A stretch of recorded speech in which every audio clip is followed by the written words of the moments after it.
Self doctor संस्कृति, physiotherapist, और आज इस वीडियो में हम बात करेंगे पोस्ट स्ट्रोक रिहैबिलिटेशन के बारे में।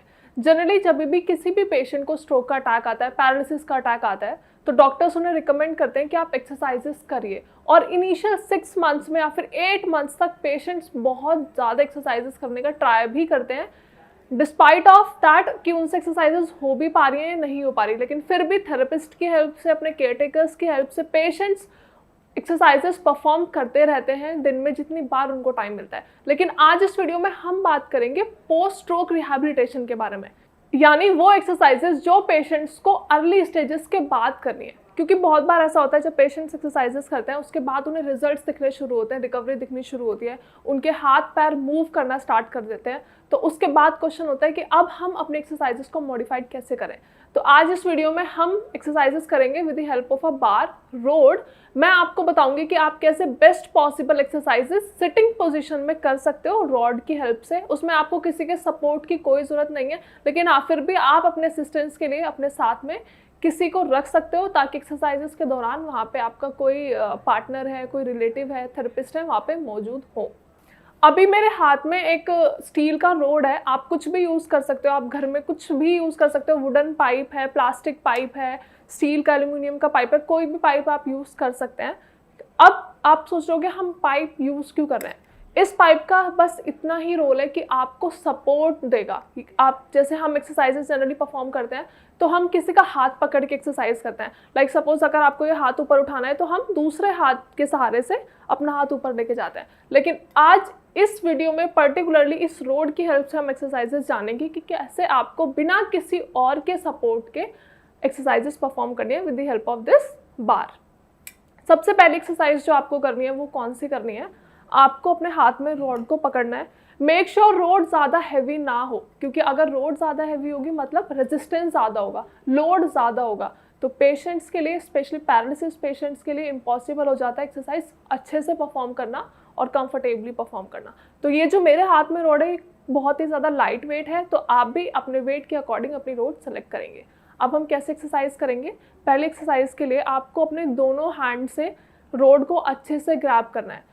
जिस हैंड में आपकी ताकत ज़्यादा है, पावर ज़्यादा है, एंड्योरेंस ज़्यादा है कंपैरेटिवली आपकी पैरालाइज साइड से, तो आप इस वाले हैंड से बहुत अच्छे से रोड को ग्रैब करेंगे। साथ ही साथ क्योंकि ये मेरी पैरालाइज साइड है तो मैं बहुत ज़्यादा प्रेशर इस वाले हाथ से नहीं दे पाऊंगी, तो आपको अच्छे से ग्रैब करके रोड ऊपर की तरफ लेके जानी है अपने दोनों हैंड्स के सपोर्ट से,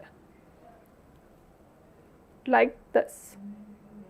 आप चाहें तो होल्ड भी कर सकते हैं, अदरवाइज रिलैक्स।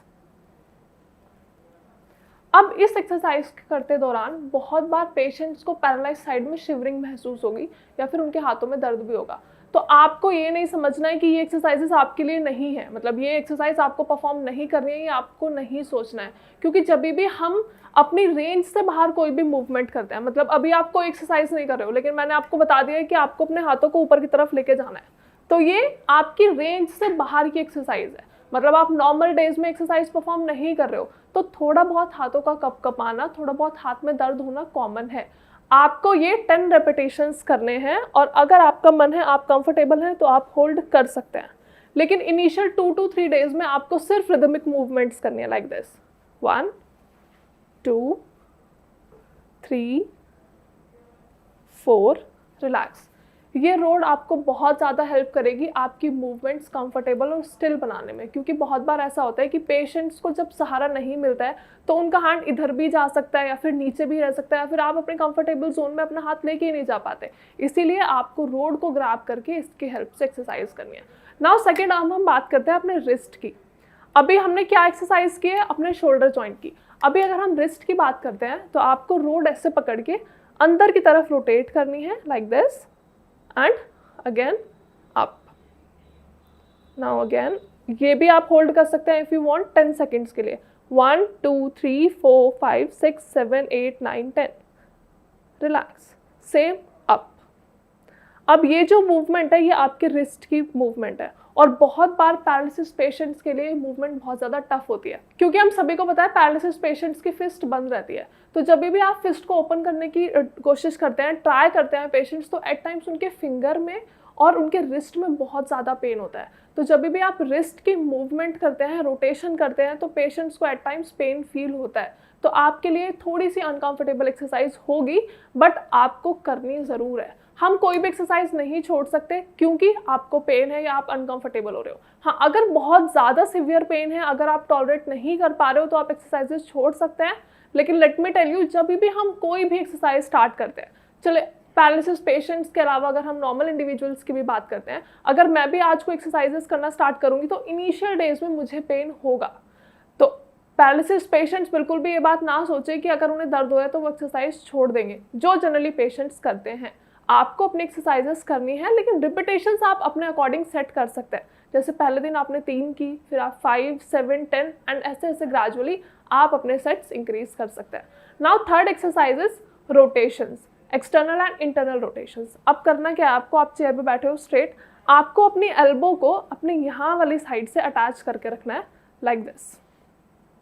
अब जब भी हम एक्सरसाइज करेंगे तो बहुत बार ऐसा होता है कि पेशेंट्स का हाथ यहाँ से हट जाता है, तो आपको ये ध्यान रखना है कि आपका हाथ यहाँ से हिले नहीं, यहीं पे एकदम स्टैटिक पोजीशन में आपका हैंड रहेगा और आपको ये मूवमेंट बाहर की तरफ करनी है like this and relax again,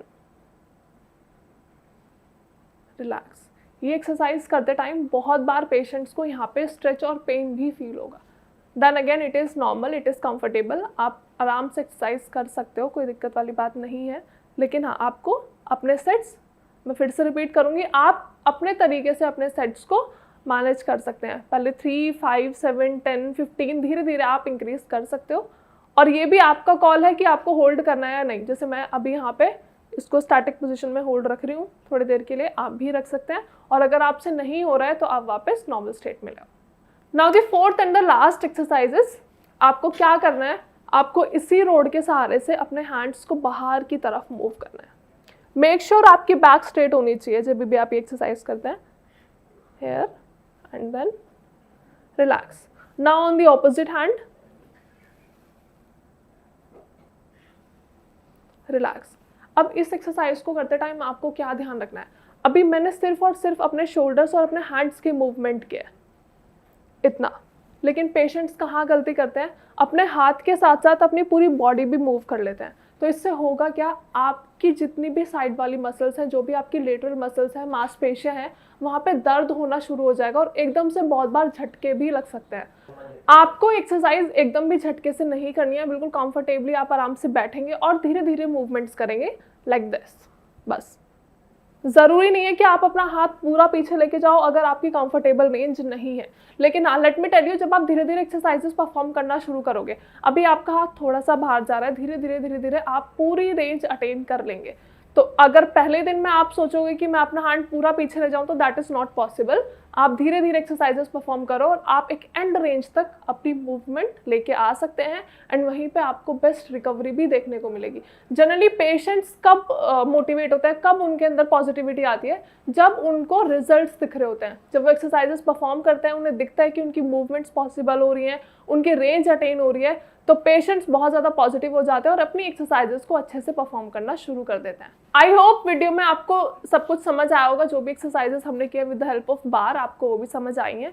अगर वीडियो के रिगार्डिंग कोई भी क्वेरी है, किसी भी एक्सरसाइज में कोई क्वेरी है, या फिर इन एक्सरसाइजेस के अलावा आप कोई और एक्सरसाइज कर रहे हो लेकिन आपको रिजल्ट्स नहीं दिख रहे हैं, रिकवरी नहीं दिख रही है, तो you can just directly contact Shreyas. हमारे डॉक्टर्स आपको बेस्ट पॉसिबल कंसल्टेशन प्रोवाइड करेंगे, साथ ही साथ diet, medicine as well as exercises भी आपको समझाई जाएंगी। फिर भी अगर कोई क्वेरी है तो आप नीचे कमेंट सेक्शन में भी अपनी क्वेरीज मेंशन कर सकते हैं। Thank you so much.